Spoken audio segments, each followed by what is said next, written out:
Здраво, драги пријатели, добре дојдовте во денешната епизода.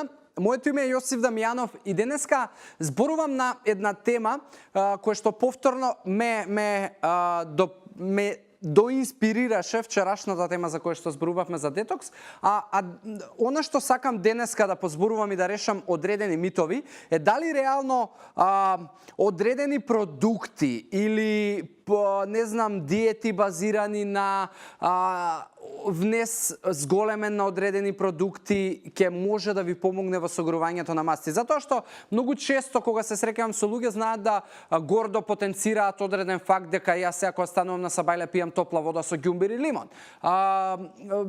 Јадам многу цитрони во текот на денот затоа што топеле целулит. Јадам не знам лимон, често си цедам, јадам појма немам што, значи најразлични продукти, растенија кои што да се супер и здрави, но проблемот не е во продуктите, туку проблемот е во вашето очекување дека врз база на тие продукти вие ќе си помогнете да направите топење на масти или слабење. Тоа не постои. Сега, зошто луѓето прифаќаме такви работи? Затоа што прва работа не изгледа супер лесно и супер едноставно и звучи супер да од одреден продукт ние си помогнеме. Не се работи за намалување на калории, не се работи за вклучување и исклучување на магичните продукти, туку се работи за избалансирана и квалитетна правилна исхрана.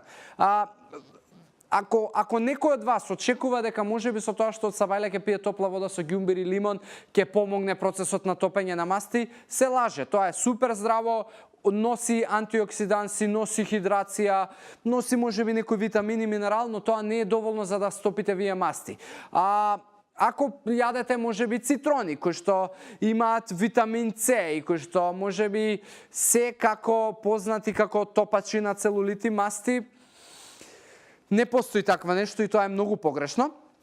Да, можеби они ќе помогнат доколку во вашиот избалансиран начин на исхрана ги внесувате секојдневно, но тоа повторно не значи дека не постои друг начин да вие внесете доволно витамин С ако не јадете цитрони. Значи, многу мисконцепции, митови кружат во помеѓу луѓето и многу често луѓето и понатаму знаеме да купиме некаква приказка дека врз база на одреден продукт ќе ослабеме. Значи, исклучиво слабењето и топењето на масти е поврзано со прво нешто исхрана и второ ако сакате да го убрзате е да вметнете физичка активност и трето ако дополнително сакате да тоа при физичката активност функционира како што треба, ондак во тој случај треба да го држите вашиот пулс на одредено ниво, а тоа ќе го најдете во некој од претходните епизоди кај што зборував за тоа кога физичката активност троши најмногу масти.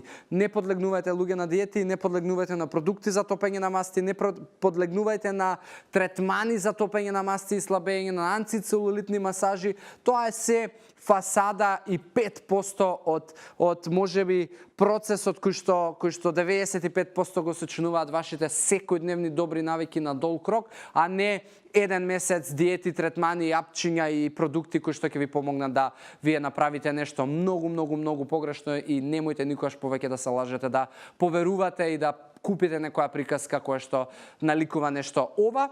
Така да верувам дека на некој од вас барем еден-двајца ќе ви помогнам да конечно веќе го разрешите тоа и да никогаш не посегнувате по такви приказки и митови. И уште еднаш големо благодарам за вашето внимание и секоја одвоена секунда за да ме следите. Се надевам ви помага сето ова кое што го зборуваме овде. Ако имате нешто што може вас да ви направи поттик и да ви помогне и ве мачи, обратете ми се слободно и ќе дадеме тука одговори, ќе обработам можеби прашањето кое што вие ќе ми го поставите. До следната епизода ви посакувам здрави животни навики, ви посакувам убав ден и пријатно. Чао!